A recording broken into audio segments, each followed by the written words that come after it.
به نام خداوند بخشاینده مهربان.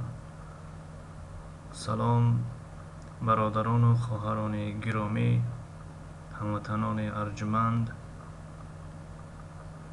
زبان آموزان عزیز.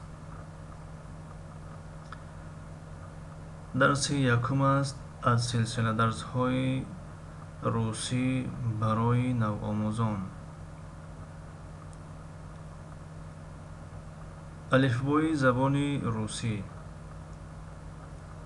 ا ا ب ب و و گ گ د د ای ای یا یا ژ ژ ز ز ای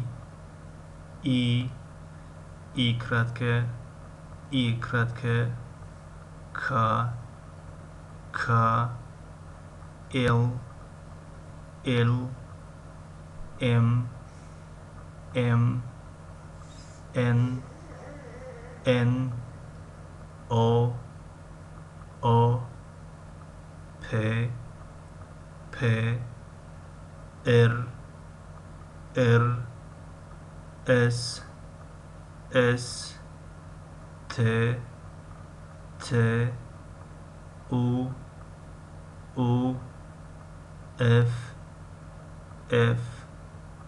خ څ چ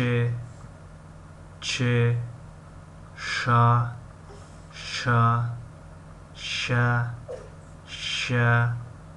твердый знак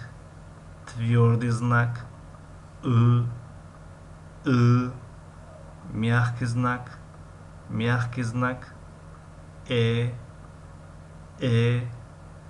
ю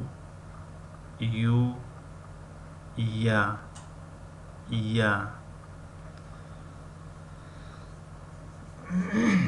این بود درس یکم. تا درس نوبتی، خدا نگهدار.